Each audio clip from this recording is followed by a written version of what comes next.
നീനു, ഈ 23 വർഷത്തെ നിങ്ങളെ ഒരു കരിയറിൽ നിങ്ങൾ ഈ കോർപ്പറേറ്റ് ബൾക്ക് ഡീൽ ചെയ്യുന്ന സെഗ്മെന്റ് ഉണ്ടല്ലോ, കോർപ്പറേറ്റ് പർച്ചേസ്, അതിൽ ഒത്തിരി കോർപ്പറേറ്റ്സിന് നീനു വണ്ടി കൊടുത്തിട്ടുണ്ട്. വളരെയധികം കോർപ്പറേറ്റ്സിന് നമുക്ക് വാഹനം കൊടുക്കാൻ സാധിച്ചിട്ടുണ്ട്. നമ്മുടെ Josco group, Malayala Manorama, LIC, MG university, Idukki DC cooperative bank, അങ്ങനെയുള്ള വളരെയധികം കോർപ്പറേറ്റ്സിന് നമുക്ക് വാഹനങ്ങൾ കൊടുക്കാൻ പറ്റിയിട്ടുണ്ട്. പിന്നെ ഹെവൻലി ഫീസ്റ്റ് എന്നുള്ള ഒരു സാധനത്തിൽ ഒരു 10 അട്ടിക നമുക്ക് ഒരുമിച്ച് കൊടുക്കാൻ സാധിച്ചിട്ടുണ്ട്. അങ്ങനെ കുറേ കോർപ്പറേറ്റ്സ് നമുക്ക് വണ്ടികൾ കൊടുക്കാൻ സാധിച്ചിട്ടുണ്ട്. പിന്നെ കോർപ്പറേറ്റ് സെഗ്മെന്റ് ആ സെഗ്മെന്റിൽ തന്നെ വരുന്നതാണെങ്കിലും നമ്മുടെ ലാൽ മീഡിയ എന്ന് പറഞ്ഞുള്ള നമ്മുടെ ഫിലിമുമായിട്ട് ബന്ധപ്പെട്ടിരിക്കുന്ന ലാൽ മീഡിയയിൽ ഒത്തിരി വാഹനം അവിടെ കൊടുക്കാൻ പറ്റിയിട്ടുണ്ട്. അവിടുത്തെ ഒരു മാണ്ഡവ്യ ജയൻ സാറൊക്കെ ഉണ്ടായിരുന്നു. ജയൻ ചേർന്നൊക്കെ നമ്മൾ ഭയങ്കര സപ്പോർട്ട് ചെയ്തവർ. അവിടുത്തെ മിക്കവാറുമുള്ള ഒത്തിരി ആൾക്കാർക്ക്, അത് നമ്മുടെ പേരെടുത്ത് പറയുന്ന സാജന്, രമേശ്, രതീഷ്, ഡാന്, അങ്ങനെയുള്ള ഒരു നീണ്ട പട്ടികയുണ്ട്. അവിടുത്തെ ജസീറിക്ക, അങ്ങനെ നിതിനെ, ജൂബിനെ, അങ്ങനെയുള്ള ഒത്തിരി ആൾക്കാർ അവിടെ ഉള്ള ആൾക്കാർക്ക് നമുക്ക് നമ്മുടെ കോട്ടയത്തു നിന്ന് കൊണ്ട് അവിടെ വാഹനം മേടിക്കാൻ അവര് കോർപ്പറേറ്റ് ആയിട്ട് തന്നെ ഉള്ള സെഗ്മെന്റ് വരുന്നത് ഒരു ഇതായിട്ടാണ് തോന്നുന്നത്. ഗുഡ് ഈവനിങ് നീനു, സുഖമായിട്ടിരിക്കുന്നു എന്ന് വിശ്വസിക്കുന്നു. യുവ 6-ൽ നീനുവിൻ്റെ ഇൻ്റർവ്യൂ കണ്ടു. അത് കണ്ടപ്പോൾ നീനുവിനെക്കുറിച്ചുള്ള ഒരുപാട് നല്ല ഓർമ്മകൾ വന്നു മനസ്സിൽ. അത് നീനുവായിട്ടൊന്ന് ഷെയർ ചെയ്യാമെന്ന് വിചാരിച്ചു. 2001 ഞാൻ മാരുതിയിൽ ജോയിൻ ചെയ്യുന്നത്. മെഡ്രാസിലാണ് ജോയിൻ ചെയ്തത്. 2002 എനിക്ക് കേരളത്തിൻ്റെ അസൈൻമെൻറ്റ് തന്നത്. 2002 ഞാൻ കേരളത്തിലെ AVG മോട്ടോഴ്സിൽ വരുന്നതിന് മുമ്പ് തന്നെ നീനു എന്നൊരു വ്യക്തിയെക്കുറിച്ച് ഒരുപാട് കഥകൾ കേട്ടിരുന്നു ഞങ്ങളുടെ മെഡ്രാസ് ഓഫീസിൽ. അന്നത്തെ കാലത്ത് ഞങ്ങൾക്ക് വളരെ പ്രയാസമുള്ളൊരു വണ്ടിയായിരുന്നു വിൽക്കാനായിട്ട് മാരുതി വാഗണാർ. ആ കാലഘട്ടത്തിൽ 14 വണ്ടി ഒരു മാസം വിറ്റ ഒരു സെയിൽസ് എക്സിക്യൂട്ടീവായിട്ടാണ് നീനുവിനെ അറിയുന്നത്. അതൊരു റെക്കോർഡാണ് ഓൾ ഇന്ത്യ ലെവലിൽ. വളരെ നല്ല കസ്റ്റമർ സർവീസ്, കമ്മിറ്റ്മെൻറ്റ്സ് എല്ലാം അതുപോലെ ഓണർ ചെയ്യുക, ഇങ്ങനെ ഒരുപാട് നീനുവിനെക്കുറിച്ച് കേട്ടു. അത് കഴിഞ്ഞ് കണ്ടുമുട്ടിയപ്പോൾ ഞാൻ ഈ കേട്ട കഥകളൊക്കെ കുറഞ്ഞു പോയോ എന്നൊരു തോന്നലായി. ഒരു കമ്മിറ്റ്മെൻറ്റ് കൊടുത്താൽ അത് ഓണർ ചെയ്യുക, കസ്റ്റമറിൻ്റെ കൂടെ നിൽക്കുക till the customer decides to change the model and change the brand. അതുപോലത്തെ ഒരു കമ്മിറ്റ്മെൻറ്റാണ് നീനുവിന് കസ്റ്റമേഴ്സുമായിട്ട്. സോ ഇങ്ങനത്തെ ഒരുപാട് നല്ല ഗുണങ്ങളുള്ളത് കൊണ്ട് തന്നെ കമ്പനി റെക്കഗ്നൈസ് ചെയ്തു. സെയിൽസ് എക്സിക്യൂട്ടീവ് എന്ന ടീം ലീഡറാക്കി, ടീം ലീഡിൽ നിന്ന് മാനേജറാക്കി, മാനേജറിൽ നിന്ന് ജനറൽ മാനേജറായി. ഞാൻ കേരളത്തിൻ്റെ റീജിയണൽ മാനേജറായിട്ട് 2008 വരുമ്പോൾ അന്ന് എനിക്ക് തോന്നുന്നു നീനു AGM ആയിരുന്നു കോട്ടയം ഡീലർഷിപ്പിൽ. അത് കഴിഞ്ഞ് ഞാൻ ട്രാൻസ്ഫറായിപ്പോയി. ഒരുപാട് ഇന്ത്യയിൽ പലയിടത്തും കറങ്ങി തിരിച്ചു വന്നു. 2015 നെക്സയുടെ ഹെഡായി വന്നപ്പോൾ നീനു ആയി കോട്ടയം AVGയുടെ നെക്സയുടെ ജനറൽ മാനേജർ. ഒരുപാട് സന്തോഷം തോന്നി. നമുക്കറിയാവുന്ന ഒരാൾ, നമ്മൾ വളരെയധികം ബഹുമാനിക്കുന്ന ഒരാൾ, എങ്ങനെ കസ്റ്റമേഴ്സിനെ ഹാൻഡിൽ ചെയ്യണമെന്ന് നമുക്കെല്ലാവർക്കും വഴികാട്ടിയ ഒരാൾ ഇങ്ങനൊരു പൊസിഷൻ വരെയെത്തി. അപ്പം അത് സ്വന്തം എടുക്കുകൊണ്ടും സ്വന്തം പ്രവൃത്തി കൊണ്ടും മാത്രം നേടിയ ഒരു നേട്ടമാണ് നീനുവിൻ്റെ. I wish you all the best Neenu. I hope in the future you scale greater heights in the times to come. All the best, Nino. Thank you. ഞാനും നിനു സാറും തമ്മിൽ പരിചയമാകുന്നത് ചേട്ടൻ്റെ വണ്ടി എടുത്ത് കഴിഞ്ഞിട്ടാണ്. അന്നേരമാണ് അദ്ദേഹത്തെ പരിചയപ്പെടുന്നത്. അന്ന് മുതൽ എങ്ങനെയാണോ ഇപ്പോഴും ആ ഒരു ബന്ധം കീപ്പ് ചെയ്യുന്നൊരു വ്യക്തിയാണ് നിനു. വണ്ടിയുമായിട്ടുള്ള കാര്യങ്ങളാകട്ടെ അല്ലെങ്കിൽ മറ്റെന്ത് കാര്യങ്ങളാണേലും അദ്ദേഹത്തെ കൊണ്ട് സാധിക്കുന്ന കാര്യങ്ങളാണെങ്കിൽ തീർച്ചയായിട്ടും അദ്ദേഹം നമുക്കത് ചെയ്തു തരും. ഇപ്പോൾ എനിക്ക് വേണ്ടി ഒരു ലൊക്കേഷൻ കാണാനാണെങ്കിലും അല്ലെങ്കിൽ വണ്ടിയുടെ മറ്റു കാര്യങ്ങളാണെങ്കിലും എല്ലാം ഭയങ്കര എന്താ പറയുന്നത്, വളരെ ഹെൽപ്ഫുൾ മൈൻഡുള്ളൊരു കക്ഷിയാണ് അദ്ദേഹം. അദ്ദേഹത്തിൻ്റെ ഫാമിലി അതുപോലെയാണ്. ഞാൻ അദ്ദേഹത്തിൻ്റെ വീട്ടിലൊക്കെ പോയിട്ടുണ്ട്. അദ്ദേഹത്തിൻ്റെ അച്ഛനും അമ്മയും ഭാര്യയും മക്കളും എല്ലാവരും ഭയങ്കര കമ്പനി ആയിട്ടുള്ളൊരു ഫാമിലിയാണ്. വളരെ ജെൻറ്റിലായിട്ടുള്ളൊരു വ്യക്തിയാണ് അദ്ദേഹം. എനിക്ക് തോന്നുന്നു അദ്ദേഹത്തിൻ്റെ ഫോണിലുള്ള കോണ്ടാക്ട്സിൽ എല്ലാവരെയും അറ്റ്ലീസ്റ്റ് ഒരു തവണയെങ്കിലും വർഷത്തിൽ ബന്ധപ്പെടുന്നൊരു ആളാണ് പിന്നീട്. ബന്ധങ്ങളുടെ വില മനസ്സിലാക്കി ബന്ധങ്ങൾ ചേർത്ത് നിർത്താൻ ശ്രമിക്കുന്നൊരു വ്യക്തിയാണ് അദ്ദേഹം. നമസ്കാരം.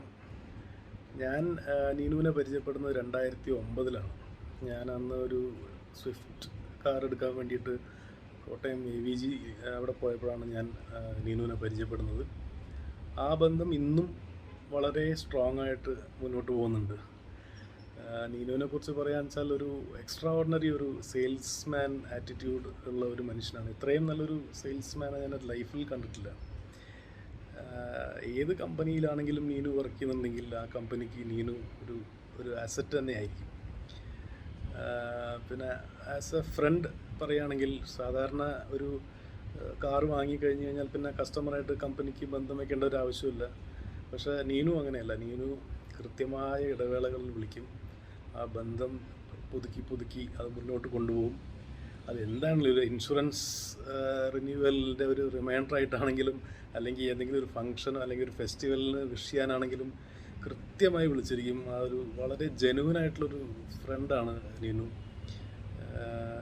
എന്താ പറയുക, ഒരു വണ്ടർഫുൾ ഹ്യൂമൻ ബീയിങ് ആണ് Neenu. All the best Neenu.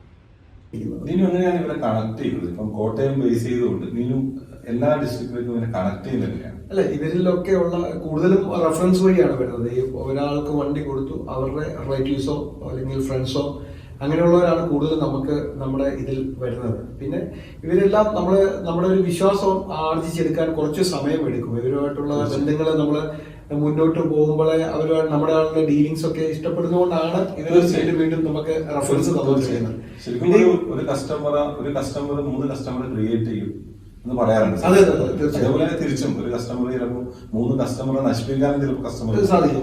ശരിക്കും നീനുവിന്റെ ഒരു ട്രാക്ക് റെക്കോർഡ് ഒരു കസ്റ്റമർ 3 അതിൽ കൂടുതൽ കസ്റ്റമർ ക്രിയേറ്റ് ചെയ്യുന്ന ലെവലിലാണ് സെലിബ്രിറ്റീസിന്റെ എണ്ണം കാണുന്നത്. അതെ, അതിനകത്ത് ഒരു കാര്യം കൂടെ ഉണ്ട്. നമുക്ക് ഈ പറഞ്ഞ പോലെ വളരെ അപൂർവമായിട്ടുള്ള കസ്റ്റമേഴ്സ് മാത്രം നമ്മളോടൊരു ദേഷ്യം അല്ലെങ്കിൽ എന്തെങ്കിലും ഒരു മിസ്അണ്ടർസ്റ്റാൻഡിങ് വന്ന് പോയിട്ടുണ്ടെന്നുള്ളതാണ് എനിക്ക് തോന്നുന്നത്. അങ്ങനെ എന്റെ ഓർമ്മയിൽ അധികം ഇല്ല.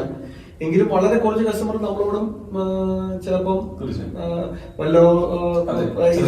അറിയാൻ പോലും പറ്റത്തില്ല. അവരത് തിരിച്ച് പറയാതെ നമുക്ക് ഒരിക്കലും അറിയത്തില്ല. എന്തെങ്കിലും നമ്മുടെ ഭാഗത്തുനിന്ന് മിസ്റ്റേക്ക് ഉണ്ട്. പിന്നെ നമുക്ക് അങ്ങനെ മിസ്അണ്ടർസ്റ്റാൻഡിങ് തോന്നിയിരിക്കുന്ന കസ്റ്റമേഴ്സ് ഉണ്ടെങ്കിൽ നമ്മൾ തീർച്ചയായിട്ടും എന്തെങ്കിലും നമ്മുടെ ഭാഗത്തുനിന്നുണ്ടെങ്കിൽ നമ്മൾ അവരോട് തിരിച്ച് പറഞ്ഞ് നമ്മളത് ഇത് ചെയ്യാൻ ശ്രമിച്ചിട്ടുണ്ട്. ശരിക്കും പറഞ്ഞാൽ ഇപ്പം ഒരു കസ്റ്റമർക്ക് പ്രയോറിറ്റി കൊടുക്കുന്ന ഒരു കാലഘട്ടമാണ്. കസ്റ്റമർ ആണല്ലോ ശരി. കസ്റ്റമർ ഓൾവേസ് എ കിങ് എന്നല്ലേ. ആ ഒരു കസ്റ്റമറെ നമ്മൾ അതുപോലെ ട്രീറ്റ് ചെയ്തിട്ടില്ലെങ്കിൽ നമ്മുടെ കസ്റ്റമർ സ്കിപ്പായി പോകും. അപ്പൊ ശരിക്കും പറഞ്ഞാൽ നീനുവിന്റെ ട്രാക്ക് റെക്കോർഡ് നോക്കുന്ന സമയത്ത് ശരിക്കും ഒരു കസ്റ്റമർ അദ്ദേഹത്തിന്റെ കുട്ടിയെ, ചെറിയ പിഞ്ചു കുട്ടിയെ പോലും ഒരു പുതിയ കാർ എടുക്കാൻ കുട്ടി വന്ന സമയത്ത് ആ കുട്ടി വളർന്നു വലുതായി അദ്ദേഹം തന്നെ 1-2 കാർ എടുക്കുന്ന ട്രാക്ക് റെക്കോർഡ് നീനുവിനുണ്ട്. അപ്പൊ ശരിക്കും അത് കസ്റ്റമർ സാറ്റിസ്ഫാക്ഷൻ തന്നെയാണ്. കസ്റ്റമർക്ക് കൊടുക്കേണ്ട എല്ലാ കാര്യങ്ങളും നീനുവിന്റെ ഭാഗത്തുനിന്ന് വ്യക്തമായി കിട്ടുന്നതിന്റെ ഒരു ഉത്തമ ഉദാഹരണമാണ് കസ്റ്റമർ സർവീസിന്. അപ്പൊ അതില് നീനു വേറൊരു കാര്യം എനിക്ക് ചോദിക്കാനുള്ളത്, നീനു എന്തെങ്കിലും ഈ പറയുന്ന കസ്റ്റമറെ മാനേജ് ചെയ്യാനുള്ള എന്തെങ്കിലും അഡീഷണൽ മെത്തേഡ്സ് അല്ലെങ്കിൽ പ്രത്യേക സംവിധാനങ്ങൾ, ഇപ്പൊ നമ്മള് മാരുതി പറയുന്ന പോലെ അല്ലെങ്കിൽ ഒരു ഡീലർഷിപ്പിന്റെ ലെവലിൽ എന്തെങ്കിലും ഒരു നമ്മൾ സാധാരണ പറയും ഒരു ഡീലർഷിപ്പിന്റെ കൾച്ചർ, സാധാരണ നമ്മൾ ശരിക്കും പറയുമല്ലോ ഡീലർഷിപ്പിന്റെ ഒരു കൾച്ചറാണ് നമ്മളിലേക്ക് വരുന്നത്. അങ്ങനെ എന്തെങ്കിലും ഡീലർഷിപ്പിനകത്ത് നിന്ന് ലീഡർഷിപ്പ് അല്ലെങ്കിൽ ആ ലെവലിൽ മാനേജ്മെന്റ് കിട്ടിയിട്ടുണ്ടോ? അയ്യോ, തീർച്ചയായിട്ടും. അത് നമുക്ക് ഒരിക്കലും, ഞാനതാണ് പറഞ്ഞത്, നമ്മൾ ഇപ്പോഴത്തെ ഒരു ഓട്ടോമൊബൈൽ ഇൻഡസ്ട്രിയിൽ ഏറ്റവും വേണ്ട ഒരു കാര്യം എന്ന് പറഞ്ഞു കഴിഞ്ഞാൽ സത്യസന്ധതയാണ്. അതായത് ഹോണസ്റ്റി ഇല്ലാതെ നമുക്ക് ഈ ബിസിനസ് മുന്നോട്ട് കൊണ്ടുപോകാൻ പറ്റത്തില്ല. AVG മോട്ടോഴ്സിനെ സംബന്ധിച്ചിടത്തോളം എനിക്ക് അത് കിട്ടിയിരിക്കുന്ന ഒരു അങ്ങനത്തെ ഒരു ഇതാണ്, സപ്പോർട്ടാണ് അവിടുന്ന് കിട്ടിയിരിക്കുന്നത്.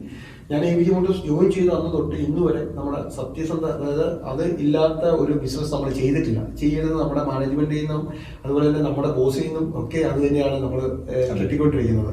അത് ഒരിക്കലും നമുക്ക് ആ സത്യസന്ധത ബേസ് ചെയ്ത് മാത്രമാണ് നമ്മൾ ശരിക്കും ആ ഒരു ഡീലർഷിപ്പിന്റെ ക്രെഡിബിലിറ്റി. അതെ ഡീലർഷിപ്പിന്റെ നമ്മുടെ ഒരു അടിസ്ഥാനപരമായിട്ടുള്ള ഒരു ക്രെഡിബിലിറ്റി അത് തന്നെയാണ്. സത്യസന്ധത ബേസ് ചെയ്ത് മാത്രമാണ് വാഹനങ്ങൾ വിറ്റുകൊണ്ടിരിക്കുന്നത്. കാര്യം എന്താണെന്ന് വെച്ച് കഴിഞ്ഞാൽ ഇപ്പം നമുക്കറിയാം, ഒരു ചെറിയ കാര്യങ്ങൾക്ക് പോലും കസ്റ്റമേഴ്സ് അങ്ങോട്ടും ഇങ്ങോട്ടും ചാഞ്ചാടിക്കൊണ്ടിരിക്കുന്ന സമയത്ത് ഈ ഫീൽഡിൽ വരുന്ന ആൾക്കാർ പലരും 1-2 മാസം അല്ലെങ്കിൽ 6 മാസം അല്ലെങ്കിൽ 1 വർഷം കഴിഞ്ഞിട്ട് ആ ഫീൽഡ് മാറി അവർ അടുത്ത സ്ഥലത്ത് പോകും. അവർക്ക് അതിന് അന്നേരത്തെ ഒരു കമ്മിറ്റ്മെന്റ്സ് മാത്രമേ ഉള്ളൂ, കമ്പനിയോടാണെങ്കിലും കസ്റ്റമറോടാണെങ്കിലും.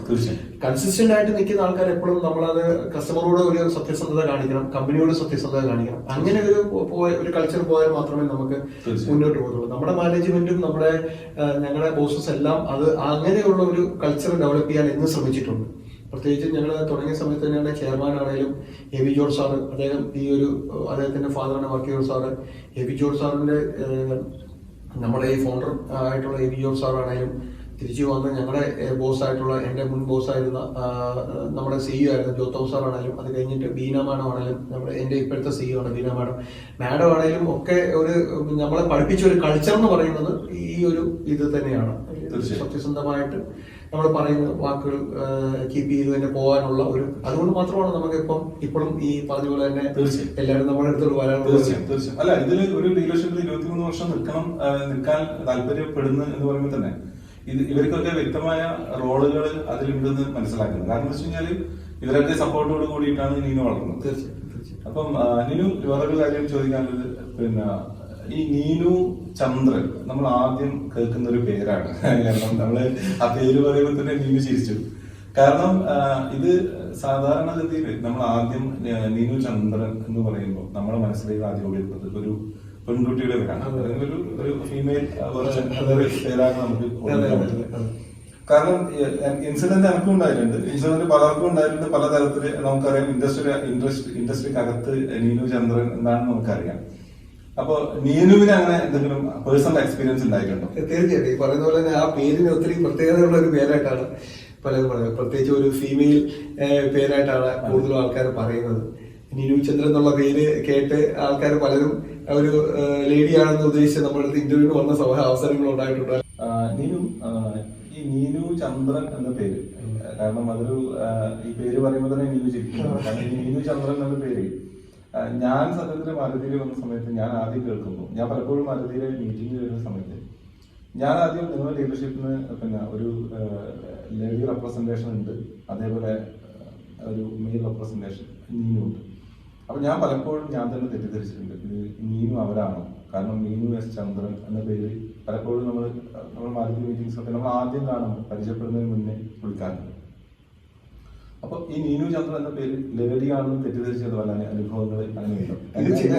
ഉണ്ടായിട്ടുണ്ട്. തീർച്ചയായിട്ടും. ഇത് നിനു എന്നുള്ള ഒരു പേര് നോർമലി ആൾക്കാർ ഒരു ഫീമെയിൽ നെയിമായിട്ടാണ് ആൾക്കാർക്ക് കൺസിഡർ ചെയ്തിരിക്കുന്നത്. എന്തോ അങ്ങനെയാണ് ആൾക്കാർ വെച്ചിരിക്കുന്നത്. നീനു മാഡത്തെ കാണാനൊക്കെ ഒത്തിരി ആൾക്കാർ അവിടെ വരാറുണ്ട്. ശരിക്കും എന്റെ CEO ബീന തോമസ് ആണ്. അത് ബീന മാഡത്താണെന്ന് തെറ്റിദ്ധരിച്ചു പോലും നീനു ഞാനും അങ്ങനെ തെറ്റിദ്ധാരണ എനിക്ക് ആദ്യകാലത്തുണ്ടായിരുന്നു. അതെ, അങ്ങനെ ഒത്തിരി അനുഭവങ്ങൾ ഉണ്ടായിട്ടുണ്ട്. രാഷിനെ അറിയാം. രാഷൻ നമ്മളൊരു മീറ്റിങ്ങിന് പോയ സമയത്ത് മിസ്സസ് എന്തോ എഴുതി വെച്ച ഒരു ടാഗ് നമ്മൾ മാറ്റി. തീർച്ചയായും അങ്ങനെ വേറെ ഏതെങ്കിലും ഡീലർഷിപ്പിന്റെ ആൾക്കാർക്കോ അങ്ങനെ തെറ്റിദ്ധരിച്ചിട്ടുണ്ടോ? ഒത്തിരി ആൾക്കാർ തെറ്റിദ്ധരിച്ചിട്ടുണ്ട്. പല അവസരങ്ങളും അറിയാം. റൂം ഷെയർ ചെയ്യുന്ന സമയത്തൊക്കെ അങ്ങനത്തെ ഷെയർ ചെയ്യുന്ന സമയത്ത് പിന്നെ വേറൊരു ഡീലർഷിപ്പ് പേര് പറയുന്നത് വേറൊരു ഡീലർഷിപ്പ് നീനു ചന്ദ്രൻ ലേഡിയാണോ എന്റെ റൂംമേറ്റ് എന്നില്ല ഒരു എക്സൈറ്റ്മെന്റ് ഒക്കെ ഉണ്ടായിട്ടുണ്ട്. നമ്മള് പിന്നീട് നമ്മുടേതായ ഇതിൽ നമ്മള് ചിരിച്ച് പേരുകൊണ്ട് ഒത്തിരി അഡ്വാൻറ്റേജ് ഉണ്ടായിട്ടുണ്ട്, അതുപോലെ തന്നെ ഡിസഡ്വാൻറ്റേജസ് ഉണ്ട്. പേരുകൊണ്ട് അഡ്വാൻറ്റേജ് തന്നെയാണ് കൂടുതലും വന്നിരിക്കുന്നത്. അതെന്ന് വെച്ച് കഴിഞ്ഞാൽ നിനു എന്നുള്ള ഒരു പേര് കൊണ്ട് നമുക്കൊരു വ്യക്തിയെ ജഡ്ജ് ചെയ്യാൻ വേണമെന്നുള്ള ഒരു കാര്യം നമുക്ക് അതിൽ തന്നെ മനസ്സിലാവും. ഫീമെയിലാണോ മെയിലാണോ എന്ന് പോലും അറിയത്തില്ല. കൂടാതെ അതിനേക്കാളും ഒക്കെ എനിക്ക് തോന്നിയ ഒരു കാര്യം എന്ന് വെച്ച് കഴിഞ്ഞാൽ അച്ഛനും അമ്മയൊക്കെ ആ പേരിട്ടപ്പം ഇതിന് ഇത്രയും ഒരു സെയിൽസുമായിട്ട് ബന്ധപ്പെട്ട് എനിക്ക് വന്നപ്പം അവർ എങ്ങനെ ഇത്രയും നല്ലൊരു പേര് സെലക്ട് ചെയ്യുന്നുള്ള എനിക്കൊരു സന്തോഷം തോന്നിയ കാര്യങ്ങളുണ്ട്. കാര്യം വെച്ചാൽ നിനു എന്നുള്ള ഒരു പേര് കൊണ്ട് അതൊരു ഹിന്ദു ആണോ മുസ്ലിം ആണോ ക്രിസ്ത്യാനിയാണോ എന്ന് പോലും അതിനകത്തൊരു ചെയ്യാൻ പറ്റാത്ത പേര്, എല്ലാവർക്കും ഉപയോഗിക്കാവുന്ന ഒരു പേരാണ്. അതിനകത്തൊരു ജാതിയുടെ മതത്തിന്റെയോ അങ്ങനെയുള്ള ഒരു ഇത് വരാത്ത രീതിയിലുള്ള ഒരു നല്ലൊരു പേര് തന്നെയായിട്ടാണ് എനിക്ക് തോന്നിയിരിക്കുന്നത്. എനിക്ക് ഏറ്റവും സന്തോഷകരമായിട്ടുള്ളത് അല്ലെങ്കിൽ എനിക്ക് ഏറ്റവും ഇഷ്ടപ്പെടുന്ന ഒരു പേരുകൾ ഒന്ന് തന്നെയാണ് നീനു എസ് ചന്ദ്രൻ. അതെപ്പോഴും ഒരു നീനു എസ് ചന്ദ്രൻ ഒരു ലക്കി ചാമായിട്ട് തന്നെയാണ് നീനുവിന്റെ ഫീൽ ചെയ്യുന്നത്. തീർച്ചയായിട്ടും നീനു എന്നുള്ള ഒരു പേര് എനിക്ക് ഭയങ്കരമായിട്ട് ഇഷ്ടമുള്ള ഒരു പേര് തന്നെയാണ്. അത് ഞാൻ ആ പേരിൽ സന്തോഷിക്കുന്നു. ഈ പേര് വൈഫ് അങ്ങനെ ഉൾക്കൊള്ളുന്നു. വൈഫിനൊക്കെ സന്തോഷം തന്നെയാണ്, എല്ലാവർക്കും സന്തോഷം തന്നെയാണ്. പിള്ളേരുടെ പേരാണെങ്കിലും ഞാൻ ആ പേര്, മോടെ പേരാണെങ്കിലും തൻവി എന്നുള്ള പേരാണ് എല്ലാം. അതുപോലെ മോന്റെ പേരാണെങ്കിൽ നിഹാൽ എന്നുള്ള പേരാണ്. അന്നേരം പേരുകൾ എന്താണെങ്കിലും ഒരു നല്ലൊരു പേരായിട്ടാണ് എനിക്ക് തോന്നുന്നത്. ഞാൻ ഒരു പ്രാവശ്യം നമ്മള് നീനുവിനെ ഓർക്കുന്നുണ്ടോ എന്നറിയില്ല, നമ്മൾ ഒരു പ്രാവശ്യം ഒരു രാത്രി ലോങ് ഡിസ്കഷൻ ഉണ്ടായിരുന്നു ഒരു നമ്മുടെ മരത്തിൽ ഉണ്ടാകുന്ന സമയത്ത്. ആ സമയത്ത് ഇത്രയും സമയം വർത്തമാനം പറയുന്ന സമയത്ത് എന്റെ വൈഫ് ഫുഡ് എടുത്ത് വെച്ച് ഞാൻ ഒരുപാട് വിളിച്ചു. ആ സമയത്ത് ആരാ വിളിച്ചത്, ഞാൻ നീനുവാണ് വിളിച്ചതെന്ന് പറയുമ്പോൾ ഈ നീനു ആരാണെന്ന് ചോദിച്ചു. അതിനുശേഷമാണ് നീനു ആരാണ് നീനുവിന്റെ ഫേസ്ബുക്ക് ഒക്കെ ഞാൻ കാണിച്ചു. നീനു ശരിക്കും പറഞ്ഞാൽ നീനുവിനെ എന്റെ വീട്ടിൽ അറിയാം എല്ലാവർക്കും. കാരണം ഇപ്പൊ എല്ലാ അപ്ഡേഷനും ഈ പറഞ്ഞ ലാസ്റ്റ് മഞ്ജുവാർക്ക് വണ്ടി കൊടുത്ത അടക്കം ഞാൻ വൈഫോട്. കാരണം ഇത് നീനു എന്നുള്ളൊരു പേര് സ്ട്രൈക്കിംഗ് നെയിമാണ്. യൂണിക് നെയിം ആയിട്ട് തന്നെയാണ് എനിക്ക് തോന്നിയത്.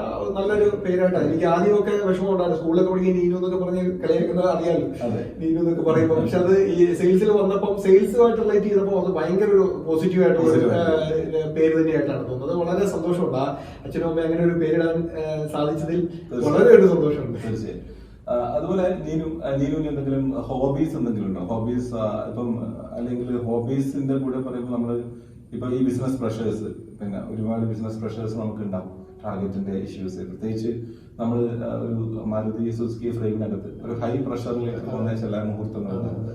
അപ്പൊ ഈ പ്രഷേഴ്സ് എങ്ങനെയാണ് നീനു മാനേജ് ചെയ്യുന്നത്? അങ്ങനെ ഹോബീസും പ്രഷേഴ്സും രാജേഷ് പറഞ്ഞ കാര്യങ്ങൾ അത് ശരിയാണ്. സെയിൽസ് പ്രഷർ എന്ന് പറയുന്നത് എല്ലാവർക്കും അറിയാം, സെയിൽസ് വർക്ക് ചെയ്യുന്ന എല്ലാവർക്കും അറിയുന്ന ഒരു കാര്യമാണ്. സെയിൽസ് പ്രഷർ എന്ന് പറഞ്ഞാൽ എന്തൊക്കെ ഇല്ലെന്ന് പറഞ്ഞാലും എത്രയൊക്കെ നമ്മൾ ശ്രമിച്ചാലും അത് ഉണ്ട് അവിടെ. തീർച്ചയായും. അന്നേരം ഡേ ടു ഡേ ലൈഫിലാണെങ്കിലും അല്ലെങ്കിൽ നമുക്കത് ആ പ്രഷർ ഞാൻ എങ്ങനെയാ മെയിൻറ്റെയിൻ ചെയ്യുന്നത് വെച്ച് കഴിഞ്ഞാൽ, നമ്മള് രാവിലെ ഓഫീസിൽ വന്നു കഴിഞ്ഞാൽ പിന്നെ ആ പ്രഷേഴ്സിനൊക്കെ നമുക്ക് ഒരു സന്തോഷത്തോടുകൂടി തന്നെ ഇരിക്കുന്നില്ല. എന്ത് പ്രശ്നം ഉണ്ടായാലും നമ്മൾ ആ ചിരിച്ചുകൊണ്ട് തന്നെ ഞാൻ അതിലിരിക്കുള്ളൂ. പിന്നെ അതിനകത്തൊരു ഏറ്റവും വലിയ എനിക്ക് തോന്നുന്ന കാര്യം എന്ന് വെച്ച് കഴിഞ്ഞാൽ ഞങ്ങൾ ഒരു വലിയ സുഹൃത്ബന്ധങ്ങൾ എനിക്കുണ്ട്. ഒരു അഞ്ചാം വയസ്സ് തൊട്ടുണ്ടായ സുഹൃത്തുക്കളെ ഞങ്ങൾ ഇപ്പോഴും ഞങ്ങൾ ആ ഒരു ബന്ധങ്ങൾ കീപ്പ് ചെയ്യുന്നുണ്ട്. അന്നേരം ഞങ്ങളുടെ വൈകുന്നേരങ്ങളിൽ അത് വർഷങ്ങളായിട്ടുള്ളതാണ്. എനിക്ക് തന്നെ ഓർമ്മ വെച്ച കാലം തൊട്ടുള്ള ഒരു സുഹൃത്ബന്ധങ്ങൾ ഞങ്ങൾ ഇപ്പോഴും അത് എല്ലാ ദിവസവും വൈകുന്നേരം ഓഫീസ് ടൈം കഴിഞ്ഞ് ഒരു 7-8 മണി തൊട്ട് ഒരു 10-11 മണി വരെ ഞങ്ങൾ ഒരു കുറെ ആൾക്കാർ ഒരുമിച്ച് ഇരിക്കുന്ന ഒരു ഇതുണ്ട്. ഞങ്ങളൊരു ആൽത്തറ കൂട്ടം എന്ന് പറഞ്ഞൊരു ഒരു ആൽത്തറ കമ്പനി എന്ന് പറഞ്ഞ ആൽത്തറ കൂട്ടം എന്നൊക്കെ പറഞ്ഞ ഒരു അങ്ങനെ ഒരു കമ്പനി തന്നെയുണ്ട്. അതായത് ഞങ്ങൾ എല്ലാ ദിവസവും പണ്ട് ആൽത്തറ ജോലി കിട്ടുന്നതിന് മുന്നേ മൊത്തം ആൽത്തറയിലായിരുന്നു. ഞങ്ങളുടെ വീടിന്റെ അടുത്തൊരു 50 അതിനൊരു ആളും ഒക്കെ ഉണ്ട്. അന്നേരം അവിടെയാണ് ഞങ്ങൾ കൂടിക്കൊണ്ടിരുന്നത്. അത് കഴിഞ്ഞ് ജോലിയൊക്കെ കിട്ടി കഴിഞ്ഞപ്പോൾ എല്ലാവരും പല സ്ഥലങ്ങളിലാക്കി കഴിഞ്ഞാൽ പിന്നെ ഞങ്ങള് കൂടുന്നത് ആൽത്തറയിലല്ല, അത് കഴിഞ്ഞിട്ട് നമ്മുടെ ആരുടെയെങ്കിലും ഫ്രണ്ട്സിന്റെ വീട്ടിലൊക്കെ ആയിരുന്നു. എന്നാൽ ഞങ്ങൾ ഇപ്പോഴും അത് എല്ലാ ദിവസവും സൗഹൃദങ്ങൾ മെയിൻറ്റെയിൻ ചെയ്ത് എല്ലാ ദിവസവും വൈകുന്നേരങ്ങളിൽ ഞങ്ങൾ പല വിഷയങ്ങളെ കൂടി സംസാരിച്ച് അങ്ങനെ നമ്മുടെ പ്രഷർ അങ്ങനെ ഒരു റിലീഫ് ചെയ്യുന്ന ഒരു അവസരമായിട്ടാണ് തോന്നിയിരിക്കുന്നത്. നീനു ഈ സ്ട്രെസ് ഒക്കെ എങ്ങനെയാണ് മാനേജ് ചെയ്യുന്നത്? നീനുവിന്റെ പിന്നെ ഈ ഒരു ഇത്രയും പ്രഷറൈസ്ഡ് ഒരു ലൈഫിൽ, കാരണം സെയിൽസ് ആണെങ്കിൽ നല്ലൊരു പ്രഷർ ഉണ്ടാവുമല്ലോ ഒരു ഡീലർഷിപ്പ് ഹെഡ് എന്നൊക്കെ പറയുമ്പോൾ. അപ്പൊ എങ്ങനെയാണ് അത് മാനേജ് ചെയ്യുന്നത്? പ്രത്യേകിച്ച് നീനു ഞാൻ മനസ്സിലാക്കിയത്, കാരണം നമ്മളൊരു എക്സ്പീരിയൻസിലൂടെ മനസ്സിലാക്കിയത് യാതൊരു ഈ പറയുന്ന ആൽക്കഹോളിസം അങ്ങനത്തെ കാര്യങ്ങളൊന്നും നീനു ഇല്ലാതാണ് ഞാൻ മനസ്സിലാക്കിയത്. അപ്പൊ എങ്ങനെയാണ് നീനു ഇത് ബാലൻസ് ചെയ്യുന്നത്? അത് ശരിയാണ്, രാജേഷ് പറഞ്ഞത് ശരിയാണ്. ഇതുവരെ മദ്യപിച്ചിട്ടോ അങ്ങനെയുള്ള ഒന്നും അതെ നമ്മുടെ കൂട്ടുകാരെല്ലാം ഒത്തിരി പേര് അങ്ങനെയുള്ള ആൾക്കാരുണ്ടെങ്കിലും നമ്മള് എന്തോ അത് അങ്ങനെ ഒരു ലിക്കറോ അല്ലെങ്കിൽ അതുപോലത്തുള്ള മൈക്കോളോ അങ്ങനെയുള്ള ഒന്നും നമ്മളിതുവരെ യൂസ് ചെയ്തിട്ടില്ല. അതിനകത്ത് നമ്മുടെ ഒരു ബേസിക് ആയിട്ടുള്ള അതിനൊരു കാര്യം എന്താണെന്ന് വെച്ച് കഴിഞ്ഞാൽ, ഞാൻ 5ാം ക്ലാസ്സിൽ പഠിക്കുന്ന സമയത്ത് തൊട്ട് 5ാം വയസ്സ് തൊട്ട് 5ാം വയസ്സിൽ എന്റെ അച്ഛന്റെ അനിയനുണ്ട്, കൊച്ചുചനുണ്ട്. അദ്ദേഹം കരാട്ടയുടെ മാസ്റ്റർ ആയിരുന്നു. അന്നേരം അദ്ദേഹം എന്നെ ഒരു 5ാം വയസ്സ് തൊട്ട് കരാട്ടയ്ക്ക് കൊണ്ടുപോയിരുന്നു. അങ്ങനെ കരാട്ടയ്ക്ക് കൊണ്ടുപോയി അതിന്റെ ഒരു ശീലമാണ് ശരിക്കും പറഞ്ഞാൽ സെക്കൻഡ് വരെ പോയിട്ടുണ്ട്. അതുകൊണ്ട് കരാട്ട പഠിച്ചിട്ടുണ്ട്. അന്നേരം ഈ കരാട്ടയില് പോയതിന്റെ ഒരു ഇത് തന്നെയാണ് തീർച്ചയായിട്ടും ആ ഒരു നമ്മുടെ ബേസിക് ആയിട്ടുള്ള ക്യാരക്ടർ അത് ഇതുപോലത്തുള്ള ഇതിൽ നിന്ന് മാറി നിൽക്കാൻ ശീലിച്ചത് അതുകൊണ്ടാണ്, കരാട്ട കൊണ്ടാണ്. അത് എന്റെ അച്ഛന്റെ അനിയൻ, എന്റെ കൊച്ചൻ തന്നെയാണ് അതിന് മെയിൻ ആയിട്ടുള്ള ഒരു നീനുവിന്റെ ഈ ഹെൽത്തിന് കരാട്ടെ തീർച്ചയായിട്ടും ഞാൻ കരാട്ടെ പ്രാക്ടീസ് ചെയ്യുന്നുണ്ട്. അതുപോലെ തന്നെ സാധാരണ നീനുവിന് പണ്ട് 10 വർഷം മുന്നേ കണ്ടവരും ഇപ്പൊ കണ്ടവരും നീനുവിന് വലിയൊരു മാറ്റങ്ങൾ ഫീൽ ചെയ്യില്ല. ഇല്ല, അത് ഒരു പരിധി വരെ ശരിയാണ്. ഈ സെയിൽസ് വന്നാൽ പിന്നെ പ്രാക്ടീസിന്റെ ഒക്കെ അളവ് ഒത്തിരി കുറഞ്ഞിട്ടുണ്ട്. വളരെ അപൂർവമായിട്ട് മാത്രം പ്രാക്ടീസിങ് നടക്കുന്നുള്ളൂ. അതിന് മുന്നേ റെഗുലറായിട്ട് പ്രാക്ടീസ് ചെയ്യും, ക്ലാസ്സിലൊക്കെ പോകുന്നുണ്ടായിരുന്നു, ക്ലാസ് എടുക്കുന്നുണ്ട്, അങ്ങനെയുള്ള ഒത്തിരി കാര്യങ്ങൾ ചെയ്യുന്നുണ്ട്. പക്ഷെ ഇപ്പം ഒത്തിരി കുറഞ്ഞിട്ടുണ്ട്. അതെന്ന് വെച്ച് കഴിഞ്ഞാൽ നമുക്കതിന് ആ ഒരു ചെയ്യാനുള്ള സമയങ്ങളിൽ ഒത്തിരി പ്രശ്നങ്ങൾ ഉള്ളതുകൊണ്ടാണ്. വേറെ പല എൻഗേജ്മെന്റ്സ് ഉള്ളതുകൊണ്ട്, ഒത്തിരി ജോബ് റെസ്പോൺസിബിലിറ്റീസ് ഉണ്ട്, പിന്നെ പേഴ്സണൽ ഒത്തിരി ഇതുള്ളതുകൊണ്ട് നടക്കുന്നത്. പിന്നെ സ്ട്രെസ് റിലീഫ് ചെയ്യാനുള്ള ഏറ്റവും വലിയ എന്ന് പറഞ്ഞാൽ എന്റെ ഒത്തിരി സുഹൃത്ത് ബന്ധങ്ങളുണ്ട്. 5-ാം വയസ്സ് ആ ഒരു സമയം തൊട്ട് 5-ാം വയസ്സ് തൊട്ടുള്ള കുറെ ഫ്രണ്ട്സ്, ഓർമ്മ കാലം തൊട്ടുള്ള ഒത്തിരി ഫ്രണ്ട്സ് ഇപ്പോഴും ഞങ്ങൾ മെയിൻറ്റെയിൻ ചെയ്ത് പോകുന്നുണ്ട്. എന്നാലും അത് ഞങ്ങൾ ഇപ്പോഴും എല്ലാ ദിവസവും, പണ്ടത് ആൽത്തറയിലാണ്, ഞങ്ങളുടെ വീടിനടുത്തൊരു അമ്പലവും ആലും ഒക്കെ ഉണ്ട്, അവിടെയാണ് ഇതുകൊണ്ടുള്ളത്. ഇപ്പൊ ഞങ്ങളുടെ കൂട്ടുകാരുടെ വീട്ടിലാണെങ്കിലും വീട്ടിലാണ് എല്ലാ ദിവസവും വൈകുന്നേരം ഒരു 7 മണി അല്ലെങ്കിൽ 7:30 തൊട്ട് ഒരു 8 മണി തൊട്ടെങ്കിലും. സാധാരണ ഇപ്പോഴത്തെ ഒരു നീನು പറയുമ്പോൾ എനിക്കൊരു കാര്യം ഓർമ്മ വരുന്നത്, നമ്മള് സാധാരണ ഇപ്പൊ ഒരു കോഴ്സ് ഉണ്ട്. സാധാരണ എനിക്ക് സത്യം പറഞ്ഞാൽ ശരി വരുന്നത് വർക്ക് ലൈഫ് മാനേജ്മെന്റ് എന്നൊരു കോഴ്സ് ഉണ്ട്. നമുക്ക് ആൾക്കാർ ഫീസൊക്കെ കൊടുത്ത് പഠിക്കാം. അപ്പൊ നീನು ശരിക്കും ഒരു ഫീസും ഇല്ലാതെ വർക്ക് ലൈഫ് മാനേജ്മെന്റ് എങ്ങനെയാണെന്ന് കാണിച്ചു വരുന്നത്. അത് തീർച്ചയായിട്ടും അതിനകത്ത് എന്താണെന്ന് വെച്ച് കഴിഞ്ഞാൽ ഈ പറഞ്ഞ പോലെ തന്നെ ഒരു നമ്മുടെ ഈ ഫ്രണ്ട്സ് സർക്കിൾ തന്നെ ഭയങ്കര പല മേഖലയിൽ വർക്ക് ചെയ്യുന്ന ആൾക്കാരാണ്. കുഞ്ഞിലോട്ടുള്ളതായതുകൊണ്ട് അവരോട് കുറച്ചുകൂടെ അടുപ്പം കൂടുതലുണ്ട്. നമ്മുടെ ചൈൽഡ്ഹുഡ് ഫ്രണ്ട്സ് ആണ്. അന്നേരം അവരും അത് പല പ്രായത്തിലുള്ള ആൾക്കാരുണ്ട്. അത് ഞങ്ങളുടെ കൂടെയുള്ള എന്റെ സെയിം പ്രായത്തിലുള്ളതുകൊണ്ട് അവരുടെ അനിയന്മാരുണ്ട്, അതിന് മുകളിലുള്ള ആൾക്കാരുണ്ട്. ഞങ്ങൾ അതൊരു ഒത്തിരി വർഷങ്ങളായിട്ടുള്ള ബന്ധങ്ങളാണ്. അതായത് എല്ലാ ദിവസവും വൈകുന്നേരം ഒരു 7:30 തൊട്ട് ഒരു 10-11 മണി വരെ ഞങ്ങൾ എല്ലാ ദിവസവും വൈകുന്നേരം ഒരു ദിവസം പോലും മിസ് ചെയ്യാതെ കഴിഞ്ഞ ഒരു 30-40 വർഷമായിട്ട് ഞങ്ങൾ ആ ഒരു മീറ്റിംഗ് കണ്ടക്ട് ചെയ്ത് പോകുന്നു. മീറ്റിംഗ് ആയിട്ടല്ല, നമ്മുടെ സൗഹൃദ കൂട്ടായ്മ. ഇന്നത്തെ കാലത്ത് എല്ലാവരും തിരക്കാണെങ്കിലും ആ വൈകുന്നേരങ്ങളിൽ എല്ലാവരും വരാം. അവരുടെ ഫാമിലിയിലുള്ള ആൾക്കാരും വരും. അതാണ് അതിനകത്തൊരു പ്രത്യേകത. അതൊരു ഭയങ്കര സന്തോഷം, ഒരു എനർജി തരുന്നുണ്ട്. നമ്മുടെ പല അതുപോലെ അവർക്ക് ഞങ്ങളെ എല്ലാവർക്കും തന്നെ നമ്മുടെ എല്ലാ കുടുംബകാര്യങ്ങളും ഒക്കെ തന്നെ എല്ലാവർക്കും അങ്ങോട്ടും ഇങ്ങോട്ടും ഡിസ്കസ് ചെയ്യുന്നുണ്ട്. എല്ലാവർക്കും എല്ലാ കാര്യങ്ങളും അറിയാം. ഈവൻ സെയിൽസിലെ കാര്യങ്ങളാണെങ്കിലും അവരുടെ കാര്യങ്ങളാണെങ്കിലും എല്ലാം അറിയാം. ശരിക്കും ഇന്നത്തെ തലമുറയിൽ, ഇന്നത്തെ ജനറേഷനിലും അല്ലെങ്കിൽ നമുക്ക് ഒരുപാട് മിസ് ചെയ്യുന്ന കാര്യങ്ങളാണ് ശരിക്കും നീനു പറയുന്നത്. കാരണം റിലേഷൻഷിപ്പിന്റെ ഒരു അപ്പൊ ശരിക്കും അത് നീനുവിന്റെ ക്യാരക്ടറിസ്റ്റിക്കും അല്ലെങ്കിൽ നീനുവിന്റെ ഈ ഒരു വർക്കിലൊക്കെ അത് ഉപകാരം ചെയ്തു. തീർച്ചയായിട്ടും ഉപകാരം ചെയ്യുന്നുണ്ട്. അതെന്ന് വെച്ചാൽ ഞാൻ ഇപ്പോഴത്തെ തലമുറയിൽ ഇല്ലാത്തൊരു കാര്യം തന്നെയാണ്. ഈ കൂട്ടായ്മകൾ ഇപ്പോൾ ഒത്തിരി വരുന്നുണ്ട്, എങ്കിലും നമ്മുടെ ആ ഒരു ബന്ധങ്ങളിൽ നമ്മൾ നിലനിർത്തിക്കൊണ്ട് പോവുക. അത് കുഞ്ഞിലോട്ടുള്ളതാണേലും അത് രാജേഷിന് തന്നെയാണേലും അറിയാം. പക്ഷെ ഞാൻ അതിനിടയിൽ നീനു ഒരു കാര്യം ഞാൻ പറയുന്നത്, നീനുവിന്റെ ഫേസ്ബുക്കിൽ വേറെ ഒരു വായനശാലകൾ അത് വർഷം പഴക്കമുണ്ട്. അതിന് മനസ്സിലായി. ഞാൻ ശരിക്കും പറഞ്ഞാൽ നീനുവിന്റെ ഒരു ഫേസ്ബുക്ക് ഫോളോവറാണ്. നീനുവിന്റെ മാത്രമല്ല, ഞാൻ എന്റെ ഫേസ്ബുക്ക് ഫ്രണ്ട്സിനൊക്കെ വളരെ ക്ലോസ്ലി ഫോളോ ചെയ്യുന്ന ഒരു വ്യക്തിയാണ്. അപ്പം ഞാൻ സത്യം പറഞ്ഞാൽ നീനുവിന്റെ ഫസ്റ്റ് എപ്പിസോഡ് ഇന്റർവ്യൂ ഷെഡ്യൂൾ ചെയ്യാനുള്ള ഒരു വൺ ഓഫ് ദ റീസൺ, പിന്നെ ആ ഒരു ഇൻസ്പിറേഷൻ എനിക്ക് കിട്ടിയതും മെയിൻലി ഫേസ്ബുക്കിലൂടെയാണ്. ഒത്തിരി കാര്യങ്ങൾ നീനുവിന്റെ ഫേസ്ബുക്കിൽ നീനും വളരെ ഓൾഡ് ആ ഒരു പിന്നെ ഇതില്ലേ എന്താ വെച്ചാൽ ഫസ്റ്റ് ബിഗിനിങ് തൊട്ട് ഇത്ര ഒരുപാട് ഫോട്ടോസ് അതിൽ ഫൈൻഡ് ചെയ്യാൻ പറ്റും. ഇതൊക്കെ ശരിക്കും പറഞ്ഞാൽ എന്നെ തിങ്കിങ്ങിലേക്ക് ആ ഒരു എന്നെ പ്രേരിപ്പിച്ചു. അപ്പൊ ഈ വായനശാലയുടെ കാര്യം കൂടി എനിക്കൊന്ന് ചോദിക്കണം. വായനശാല നമ്മുടെ കേരളത്തിലെ തന്നെ ഏറ്റവും പഴയ ഒരു വായനശാലയാണ്. ഒരു വായനശാല മുത്തശ്ശി എന്ന് തന്നെ പറയാം. 1917 തുടങ്ങിയ ഒരു വായനശാലയാണ് നമ്മുടെ അവിടെ. അന്നേരം ഇപ്പൊ 100 വർഷം കഴിഞ്ഞു, 104 വർഷത്തോളമായി. അന്നേരം ആ ഒരു വായനശാലയ്ക്ക് ഒത്തിരി പ്രത്യേകതയുള്ള വായനശാലയാണ്. ഏകദേശം 25,000 അല്ലെങ്കിൽ 27,000 മുകളിൽ പുസ്തകങ്ങൾ തന്നെ അവിടെ ഉണ്ട്. അതുപോലെ തന്നെ ഒത്തിരി പഴയ റെഫറൻസ് പുസ്തകങ്ങൾ തന്നെ അവിടെ ഉണ്ട്. നമ്മുടെ ഞാൻ വായനശാല കുഞ്ഞിലോട്ട് പോകുന്ന വായനശാലയാണ്. അവിടെ നമ്മുടെ ഞങ്ങളുടെ കാലാപ്പുഴയിലെ സാംസ്കാരിക സാമൂഹിക മേഖലകളിലെല്ലാം ഒത്തിരി പേർക്ക് പങ്കാളിത്തമുള്ള ഒരു വായനശാല തന്നെയാണ്. ഒത്തിരി ആൾക്കാര് മുന്നിട്ട് ഇറങ്ങി നല്ല രീതിയിൽ നടത്തിക്കൊണ്ട് പോകുന്ന ഒരു വായനശാല തന്നെയാണ്. ഞാൻ അതിന്റെ ഒരു ഭാരവാഹിയായത് റീസെന്റ് ആണ്. ഒരു 4-5 വർഷത്തോളം ആയുള്ളൂ. അതിന് മുമ്പ് പ്രവർത്തനങ്ങളൊക്കെ പോകാറുണ്ടായിരുന്നു. ആ വായനശാലയ്ക്ക് ഇപ്പം ഞങ്ങളെ നടത്തിക്കൊണ്ട് പോകുന്ന ഈ ഒരു സമയങ്ങളിൽ അതിനൊത്തിരി നമുക്ക് പരിപാടികൾ നടത്താനൊക്കെ ഒത്തിരി കാര്യങ്ങൾ അതിനകത്ത് ആക്റ്റീവായിട്ട് നടക്കുന്നുണ്ട്. അത് കമ്പ്യൂട്ടറൈസ് ചെയ്യാനും അതുപോലെ തന്നെ ആ വായനശാലയിലെ ഇത്തവണത്തെ കോട്ടയം ജില്ലയിലെ റെഫറൻസ് ലൈബ്രറി ആയിട്ട് തന്നെ ആ വായനശാല മാറിയിട്ടുണ്ട്. ഒരു 5 വർഷത്തേക്കുള്ള റെഫറൻസ് ലൈബ്രറി ഗ്രേഡ് കിട്ടുന്ന അങ്ങനെയാണ്. അത് അങ്ങനെയുള്ള ഒത്തിരി കാര്യങ്ങൾ ആ വായനശാലയെ കൊണ്ട് ചെയ്യാൻ പറ്റിയിട്ടുണ്ട്. പിന്നെ പിള്ളേർക്കൊക്കെ ആണെങ്കിലും ഒത്തിരി പുതിയ വരുന്ന പിള്ളേർക്കും ഒക്കെയുള്ള ഒത്തിരി പ്രോഗ്രാംസ് നമ്മൾ കണ്ടക്ട് ചെയ്ത് പോകുന്നുണ്ട്. കഴിവതും എല്ലാ മാസവും ഓരോ പ്രോഗ്രാംസ് നടത്തിക്കൊണ്ട് തന്നെയാണ് ആ വായനശാല പോകുന്നത്. വളരെ നല്ലൊരു വായനശാലയാണ്. പഴയ ഒരു വായനശാലയായിരുന്നു. അത് ഒത്തിരി പഴയതായതുകൊണ്ട് അത് ഒത്തിരി റിനോവേഷൻ ഇപ്പൊ ഒന്ന് പൊളിച്ച് നമ്മൾ പുതിയൊരു വായനശാലയുടെ പരിപാടികളൊക്കെ ആയിട്ട് ബന്ധപ്പെട്ട് പോവുകയാണ്. അതിനെയാണ് ഈ വായനശാല ഇങ്ങനെ മെയിൻറ്റെയിൻ ചെയ്തുകൊണ്ട് ഇപ്പം 100 വർഷത്തിന് മുകളിൽ അതൊരു വേറെ ഏതെങ്കിലും വായനശാല അങ്ങനെ കേരളത്തിൽ പിന്നെ ഒത്തിരി വായനശാലകളുണ്ട്, എങ്കിലും ആ പഴയ വായനശാലകളിലുള്ള 100 വർഷം പിന്നെ വളരെ കുറച്ച് വായനശാലകളിൽ ഒന്നാണ്. അത് നമ്മുടെ ഒത്തിരി ആൾക്കാർ, പ്രമുഖരായ ഒത്തിരി ആൾക്കാർ നമ്മുടെ വായനശാല സന്ദർശിച്ചിട്ടുണ്ട്. ഒത്തിരി ആൾക്കാർ, അതൊരു വലിയൊരു ഹിസ്റ്ററിയുള്ള വായനശാലയാണ്.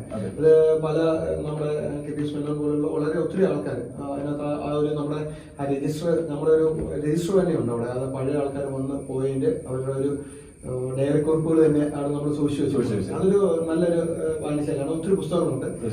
പല ഒരു ആഴ്ചയാണെങ്കിലും ഒരു ദിവസം വരുമ്പോൾ നമുക്ക് ആ വായനശാലയിലോട്ട് എപ്പോഴും ഞങ്ങൾ സ്വാഗതം ചെയ്യുകയാണ്.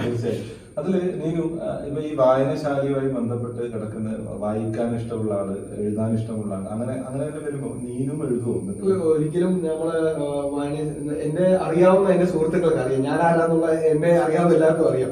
ഞങ്ങളൊരു എഴുത്തുകാരനോ ഒരു കവിയോ അല്ലെങ്കിൽ ഒരു പാടുന്ന ആളോ അങ്ങനെയുള്ള ഒന്നും എനിക്ക് അങ്ങനെയുള്ള കഴിവുണ്ടെന്ന് വിശ്വസിക്കുന്ന ആളല്ല ഞാൻ.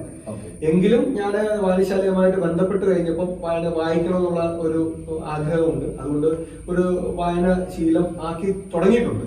ഒത്തിരി ഒന്നും വായിക്കുന്നല്ലോ തുടങ്ങിയിട്ടുണ്ട്. എന്റെ വീട്ടിലോട്ടാണെങ്കിലും ഞാൻ പല പുസ്തകങ്ങളും യാത്രകൾ ചെയ്യുന്ന സമയത്താണെങ്കിലും പുസ്തകങ്ങൾ മേടിച്ചിട്ട് അത് വായിക്കുന്ന ഒരു സ്വഭാവം എനിക്കുണ്ട്. എനിക്കത് ചെറിയൊരു ലൈബ്രറി എന്നൊന്നും പറയാൻ പറ്റില്ലെങ്കിലും ചെറിയ കളക്ഷൻസ് ഒക്കെ ഇപ്പം സ്റ്റാർട്ട് ചെയ്ത് തുടങ്ങിയിട്ടുണ്ട്. ഈ വായനയുമായിട്ട് ബന്ധപ്പെട്ടുള്ള ഒരു ഇത് സ്റ്റാർട്ട് ചെയ്ത് തുടങ്ങിയിട്ടുണ്ട്. പിന്നെ സന്തോഷകരമായ ഒരു കാര്യം എന്താണെന്ന് വെച്ച് കഴിഞ്ഞാൽ എനിക്ക് എന്റെ മനസ്സിലുള്ള ഒരു ചെറിയ കവിത, അല്ല ഒരു കഥ, ചെറിയൊരു കഥ എന്റെ വായനശാലയിലെ ശതാബ്ദിയോടനുബന്ധിച്ച് നമ്മൾ ഇറക്കിയ ഒരു സൂനിയറിനകത്ത് അച്ചടിക്കാൻ ആദ്യമായിട്ട് ഒരു ചെറിയ കഥ, അതൊരു വലിയ കഥ ഒന്നും അല്ല പറയുന്നത്, ചെറിയൊരു കഥ അതിനകത്തൊന്ന് എഴുതാൻ സാധിച്ചു. ഒരു സൂനിയറിൽ അത് നമുക്കൊന്ന് പ്രസിദ്ധീകരിക്കാൻ സാധിച്ചു എന്നുള്ളത് ഒരു സത്യസന്ധമായി പറയുകയാണെങ്കിൽ ഒരു ഇഷ്ടമുള്ള ഒരു സന്തോഷം തോന്നുന്ന ഒരു കാര്യമാണ്. തീർച്ചയായും. കാരണം ഇത്തരം തിരക്കുകളിടയിൽ നമ്മളിപ്പോ ഇങ്ങനത്തെ കാര്യത്തിന് സമയം കണ്ടെത്തുക, അതുവഴി ഒരുപാട് ആൾക്ക് പ്രചോദനം കൊടുക്കാതിൽ വലിയ കാര്യം തന്നെയാണ്. കാരണം അത് ചെറിയ കാര്യമല്ല. കാരണം പലർക്കും ഇന്ന് സമയമില്ല. നമ്മൾ മനസ്സിലാക്കേണ്ടത് സമയത്തിനാണ് വാല്യൂ. അപ്പൊ നീനും ഓഫീസിന്റെ തിരക്കുകളിൽ ഒരുപാട് ഫോൺ കോൾസ്, അതുപോലെ ഫാമിലിയുടെ കാര്യം, അതുപോലെ വായനശാലയുടെ കാര്യം, അതുപോലെ നമ്മളൊരു മനസ്സുറച്ചൊരു പിന്നെ ഒരു സംഭവം എഴുതുക, ഇതൊക്കെ വലിയ കാര്യം തന്നെയാണ്. കാരണം നമ്മൾ ഇഷ്ടപ്പെടുന്ന കാര്യത്തിലേക്ക് നമ്മൾ വരിക എന്നുള്ളതൊരു സുപ്രധാനമായ കാര്യം തന്നെയാണ്. അതുപോലെ പിന്നെ നീನು നേരത്തെ ഒരു ചോദ്യം വിട്ടുപോയ ഒരു കുറച്ച്, ഇപ്പൊ നേരത്തെ ഒത്തിരി സിനിമാക്കാർക്ക് നമ്മൾ വണ്ടി കൊടുത്തു, സെലിബ്രിറ്റീസിന്, അതിൽ കുറച്ചുപേര് വിട്ടുപോയിട്ടുണ്ട്. അങ്ങനെ വേറെ വല്ല പേരുകൾ ഓർത്തെടുക്കാൻ ഇപ്പൊ പറ്റുന്നുണ്ടോ? പെട്ടെന്ന് പറഞ്ഞതിനകത്ത് എനിക്ക് തോന്നുന്നത് ഞാൻ കുറച്ചുകൂടെ പേരൊക്കെ വിട്ടുപോയിട്ടുണ്ടെങ്കിലും ബാബു നമ്പൂരി അദ്ദേഹത്തിന് ഒരു പെട്ടെന്ന് സീനിയർ ആർട്ടിസ്റ്റ് ആണ്. അദ്ദേഹത്തിന്റെ പല കഥാപാത്രങ്ങളും നമുക്കറിയാം. പിന്നെ അദ്ദേഹത്തോടുള്ള ഒരു അദ്ദേഹത്തിനൊരു വാഹനം കൊടുക്കാൻ പറ്റി 2020 ഇപ്പോഴും ആണെന്ന് തോന്നുന്നു. അന്ന് തൊട്ടുള്ള ബന്ധങ്ങൾ ഇപ്പോഴും മെയിൻറ്റെയിൻ ചെയ്ത് പോകുന്നുണ്ട്. അദ്ദേഹത്തോടുള്ള ഒരു അടുപ്പം ഇപ്പോഴും സൂക്ഷിക്കുന്നതാണ്. ഇപ്പോഴും അദ്ദേഹം എവിടെ കണ്ടാലും നമ്മളെ വിളിച്ച് സംസാരിക്കുക, അല്ലെങ്കിൽ അദ്ദേഹത്തിന്റെ വീട്ടിൽ പോവുകയും ഒക്കെ ഞങ്ങൾ ഇടയ്ക്ക് ആ ബന്ധങ്ങൾ പുതുക്കുന്നുണ്ട്. അതൊരു അദ്ദേഹത്തിന്റെ കാര്യമുണ്ട്. പിന്നെ പെട്ടെന്ന് ഓർത്തപ്പോൾ അക്കു അക്ബർ എന്ന് പറഞ്ഞ ഡയറക്ടറുണ്ട്, അദ്ദേഹത്തിന് വന്നിട്ടുണ്ട്. ജി പ്രജിത്ത് എന്ന് പറഞ്ഞ ഇതുണ്ട്, ഒരു വടക്കൻ സെൽഫിയൊക്കെ എടുത്ത് ജി പ്രജിത്ത്. പിന്നെ നമ്മുടെ 80കളിലെ ഏറ്റവും ഒരു നായകനായിരുന്ന ഒരു നമ്മുടെ ജോസ് എന്ന് പറഞ്ഞ തിരുവനന്തപുരം, അദ്ദേഹത്തിന് ഒരു വാഹനം സാധിച്ചിട്ടുണ്ട്. പിന്നെ സിനിമയിൽ ഒത്തിരി പേർക്ക്, അതായത് പ്രൊഡക്ഷനിലൊക്കെയുള്ള നമ്മുടെ നോബിള്, അങ്ങനെയുള്ള കുറെ ആൾക്കാരുണ്ട്. ലിസ്റ്റ് മാറ്റം അങ്ങനെയുള്ള ഒത്തിരി ആൾക്കാരുണ്ട്. ഒത്തിരി ആൾക്കാർ അതിനകത്ത് വരുന്നുണ്ട്. ഇപ്പൊ പെട്ടെന്ന് ഓർത്തപ്പോ എങ്കിലും അത് ഇതൊക്കെ ഓർക്കുന്ന കാര്യങ്ങളാണ്. തീർച്ചയായും. പിന്നെ അതുപോലെ നീനു നമ്മുടെ ഈ ഒരു ഓട്ടോമൊബൈൽ കരിയറിൽ നമ്മളെ ഈ പണ്ട് നീനു ആദ്യം അരീന ചാനലിലാണ്, ഇപ്പോഴാണല്ലോ നെക്സയിലേക്ക്. അപ്പൊ ഈ അരീനയിൽ നിന്ന് പിന്നെ നെക്സയിലേക്ക് വരുന്ന ഒരു മാറ്റം, അപ്പൊ ഒരു ഇത്രയും വർഷത്തെ ഒരു ഓട്ടോമൊബൈൽ സെയിൽസിന്റെ ഒരു മാറ്റം, അപ്പൊ എന്ത് മാറ്റങ്ങളാണ് നീനുവിന് പേഴ്സണലി ഫീൽ ചെയ്തത്? നമ്മളൊരു 10 വർഷം 5 വർഷം കഴിയുമ്പോൾ മാറ്റം ഓപ്പറേഷൻസിലായാലും അല്ലെങ്കിൽ പിന്നെ നെക്സ എന്നൊരു ചാനലിലേക്ക് വരുമ്പോൾ മാറ്റം? ഈ ഓട്ടോമൊബൈൽ ഇൻഡസ്ട്രിയില് ഇപ്പം എല്ലാവർക്കും അറിയാവുന്ന പോലെ ഭയങ്കര ഗ്രോത്ത് ആണ് നടന്നുകൊണ്ടിരിക്കുന്നത്. അത് ഇൻഡസ്ട്രി എന്താണ് ഡെവലപ്പ് ചെയ്തുകൊണ്ടിരിക്കുന്നുള്ളൂ. നമ്മൾ അരീന ചാനൽ നെക്സ ചാനലും ഒരു ഡിഫറൻഷിയേഷൻ വന്നിട്ടുണ്ടെങ്കിൽ പോലും അവിടെ ശരിക്കും പറഞ്ഞു കഴിഞ്ഞാൽ നമുക്ക് കുറച്ചുകൂടെ പ്രീമിയം കസ്റ്റമേഴ്സിനെ നമ്മൾ ആ ഒരു സെഗ്മെന്റിലോട്ട് പ്രീമിയം എക്സ്പീരിയൻസ് കൊടുക്കുക എന്നുള്ളതാണ് അരീനയും നെക്സയും നമ്മൾ ചെറിയൊരു വ്യത്യാസങ്ങൾ വന്നിരിക്കുമെങ്കിലും അരീനയിലും നല്ല സർവീസും നല്ല എക്സ്പീരിയൻസ് തന്നെയാണ് കൊടുക്കുന്നത്. നമുക്കറിയാം കസ്റ്റമർക്ക് കിട്ടുന്ന ആ ഒരു ഫീലിംഗും ബാക്കിയുള്ള കുറച്ചുകൂടെ ടെക്നോളജി വൈസ് ആണെങ്കിലും ഒക്കെ നമ്മൾ കുറച്ചുകൂടെ ഒരു വ്യത്യാസം വരുത്തിയാണ് നമ്മൾ നെക്സ വഴി വരുന്നത്.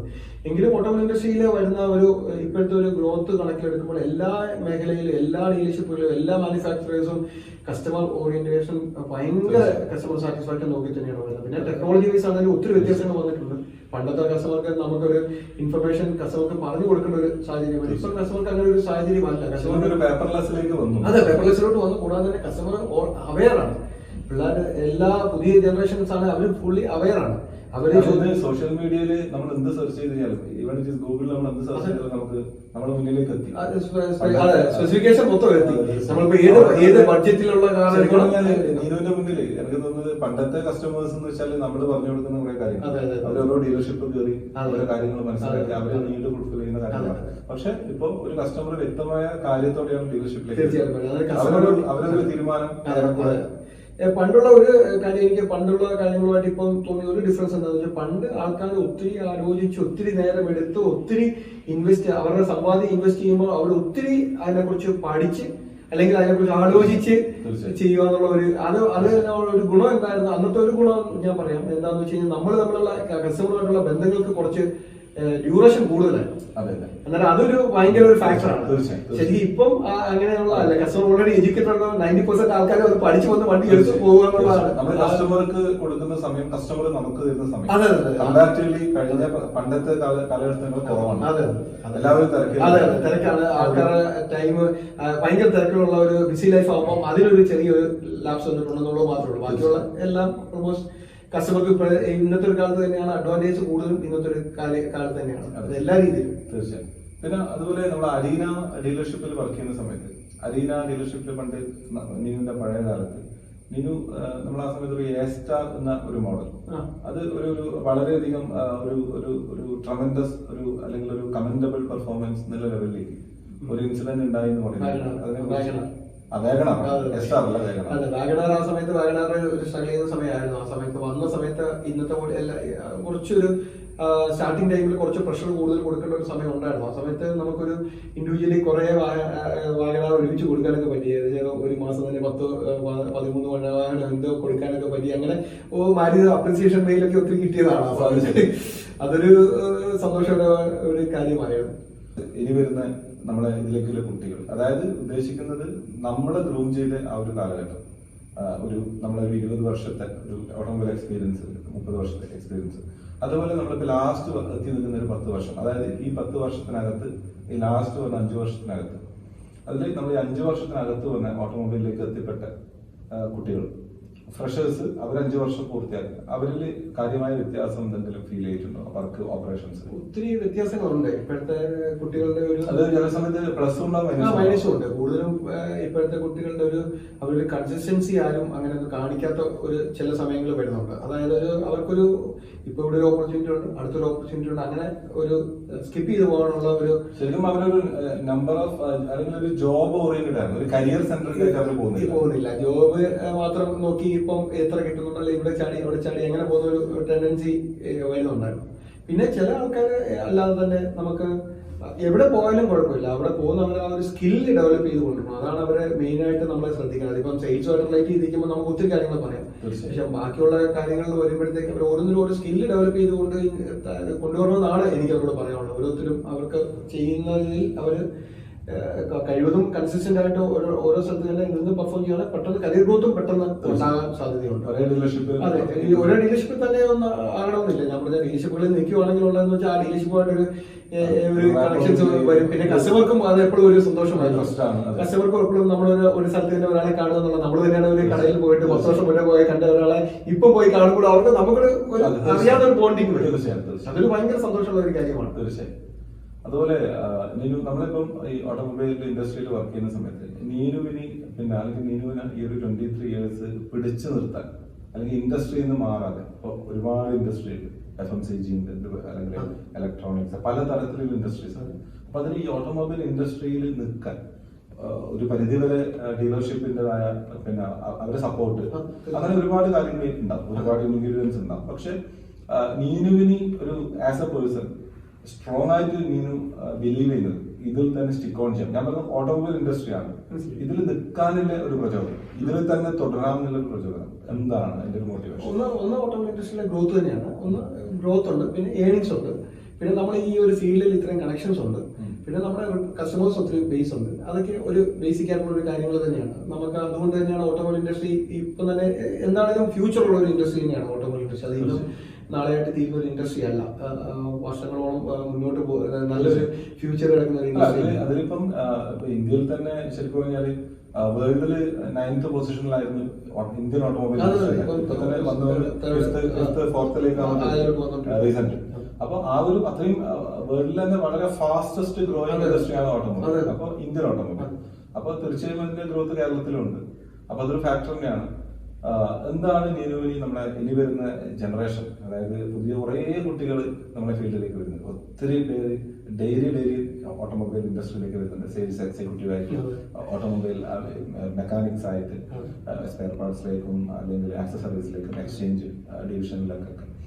അപ്പൊ ഇവരോടൊക്കെ ഈ വരുന്ന പുതിയ കുട്ടികൾ, അവരോട് നീനുവിന് ഇത്രയും എക്സ്പീരിയൻസുള്ള നീനുവിന് എന്ത് മെസ്സേജാണ് അവർക്ക് കൊടുക്കാനുള്ളത്? എനിക്ക് കൊടുക്കാനുള്ള മെസ്സേജ്, മെയിനായിട്ട് കൊടുക്കാനുള്ള മെസ്സേജ്, നിങ്ങൾ സത്യസന്ധമായി ജോലി ചെയ്യുക, ആത്മാർത്ഥമായി ജോലി ചെയ്യുക. അതിനകത്തൊരു നമ്മൾ ചെയ്യുന്നത് എന്ത് ജോലിയാണെങ്കിലും, അതിപ്പോൾ നമ്മളൊരു സെയിൽസിലായിക്കോട്ടെ, സർവീസിലായിക്കോട്ടെ, അല്ലെങ്കിൽ ഒരു ബാക്ക് ഓഫീസ് ജോലി ആയിക്കോട്ടെ, എന്ത് ജോലിയാണ് അതിനകത്ത് നമ്മൾ 100% സത്യസന്ധത കാണിക്കുക. അതാണ് എനിക്ക് അവരോട് പറയാനുള്ളത്. പിന്നെ നമ്മളൊരു ട്രസ്റ്റ് ഉണ്ടാക്കിയെടുത്താൽ മാത്രമേ, അല്ലെങ്കിൽ നമ്മളിൽ ഒരു വിശ്വാസം, നമുക്ക് തന്നെ നമ്മളൊരു വിശ്വാസമാണ്. ആ വിശ്വാസം ഉണ്ടെങ്കിൽ മാത്രമേ നമുക്ക് സസ്റ്റെയിൻ ചെയ്യാൻ പറ്റുള്ളൂ. അന്നേരം സത്യസന്ധമായി ജോലി ചെയ്യുക, ഏറ്റവും നല്ല രീതിയിൽ മുന്നോട്ട് പോകാനുള്ള ഒരു ധൈര്യം കിട്ടണമെങ്കിൽ നമ്മൾ ചെയ്യുന്ന കറക്റ്റ് ആയിരിക്കണമെന്നില്ല ചിലപ്പോൾ ചില കാര്യങ്ങൾ. പക്ഷെ നമ്മൾ സത്യസന്ധമായിട്ട് ചെയ്തിരിക്കുകയെങ്കിൽ മറ്റൊരാളുടെ കാഴ്ചപ്പാടിൽ ചിലപ്പോൾ അത് ശരിയാവണമെന്നില്ല. പക്ഷെ നമ്മൾ ചെയ്തിരിക്കുന്നത്, നമ്മുടെ ഇന്റൻഷൻ അല്ല, നമ്മൾ ചെയ്യുന്നത് സത്യസന്ധമായിട്ടുണ്ടെങ്കിൽ എന്നും ഒരു ഫ്യൂച്ചർ ഉണ്ട്.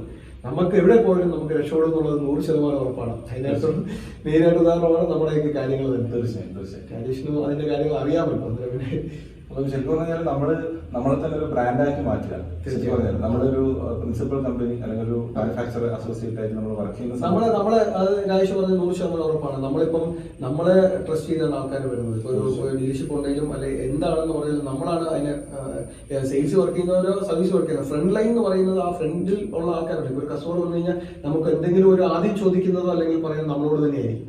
നമ്മുടെ ഒരു മുഖമാണ് ബൈക്കിലോട്ട് നമ്മുടെ ആ ഒരു കമ്പനിയെ കാണിക്കുന്നത്, പ്രസന്റ് ചെയ്യുന്നത്. ഏത് കമ്പനിയാണെങ്കിലും നമ്മുടെ പ്രസന്റേഷൻ നമ്മുടെ മുഖം തന്നെയാണ്. തീർച്ചയായും നമ്മളത് എത്രയും സത്യസന്ധമായിട്ടും എത്രയും ഓപ്പൺ ആയിട്ടുമാണെങ്കിൽ അതിന്റെ ഒരു ഇതായിരിക്കും നമ്മുടെ കമ്പനിക്ക് മനസ്സിലാക്കുന്നത്. അതാണ് എല്ലാ യൂത്തിനോട്, എല്ലാ എംപ്ലോയീസ് ആണല്ലോ, എല്ലാ കമ്പനിയുടെ മുഖം എന്ന് പറയുന്നത് എംപ്ലോയീസ് ആണ്. അത് തന്നെ. അന്നേരം അവരത് മാക്സിമം നമ്മളത് നമ്മുടെ മുഖം നന്നാക്കി, എങ്ങനെയാണ് നമ്മുടെ മുഖം നന്നാക്കി ശ്രദ്ധിക്കേണ്ടത്, കാണിക്കാൻ ശ്രമിക്കുക എന്നുള്ളതാണ് എനിക്ക് അതിനെ കുറിച്ച് പറയാനുള്ളത്. അപ്പോ എന്തായാലും നീനും നമ്മുടെ ഇവാസിക്സ് എന്ന ഈ ഒരു ഓട്ടോമൊബൈൽ ചാനലിൽ നീനുവിന്റെ വിലയേറിയ സമയം തന്നതിൽ ഞാൻ വളരെയധികം നന്ദി രേഖപ്പെടുത്തുന്നു. നീനുവിന്റെ എല്ലാ ഭാഗങ്ങളും ഇവാസിക്സിന്റെ ഭാഗത്തുനിന്നും എന്റെ വ്യക്തിപരമായ പേരിലും നീനു വളരെയധികം ഉജ്ജ്വലമായ ഒരു കരിയർ നീനു ഞാൻ ആശംസിക്കുന്നു.